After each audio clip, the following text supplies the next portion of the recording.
From there, there were these voyages going both eastward and southward.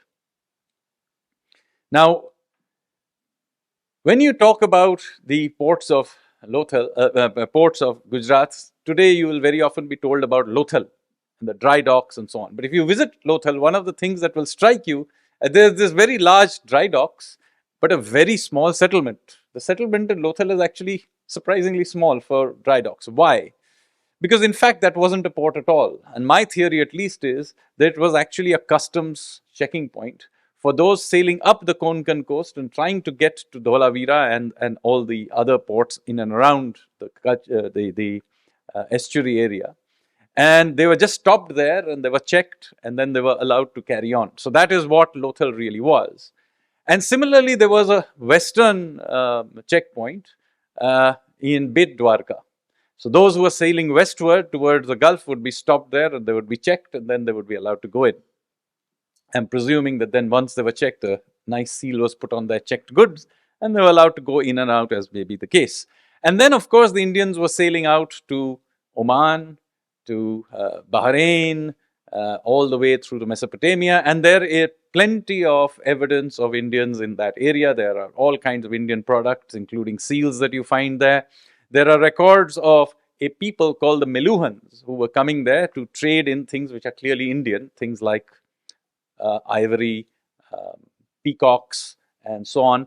And there are also records of what they were doing. What were the things we were exporting out? Because we had beads, presumably textiles. We do find cotton threads, probably of Indian origin, because India was where cotton had been domesticated, and so on in other places. So we know what was being exported.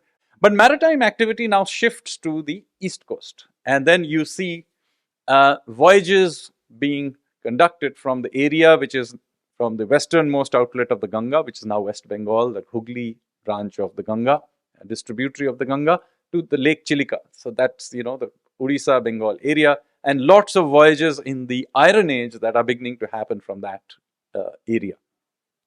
You have settlements, for example, like Chandraketugarh in just north of Kolkata.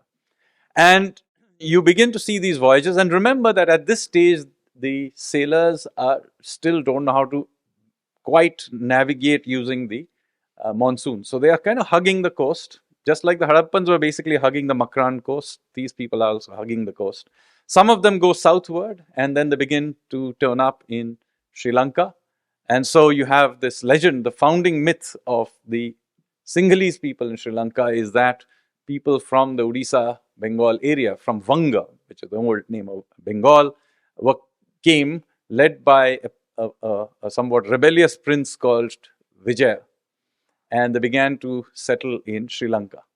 And similarly, you have voyages going the other way as well, hugging the coast past the coastline of Myanmar, and then reaching the Isthmus of Kra, from which Malaysia hangs off, and then crossing to the other side, and then sailing off towards the Mekong Delta, which is Cambodia, Vietnam, and so on, and then ultimately even going up the coast towards Japan, China, and Korea.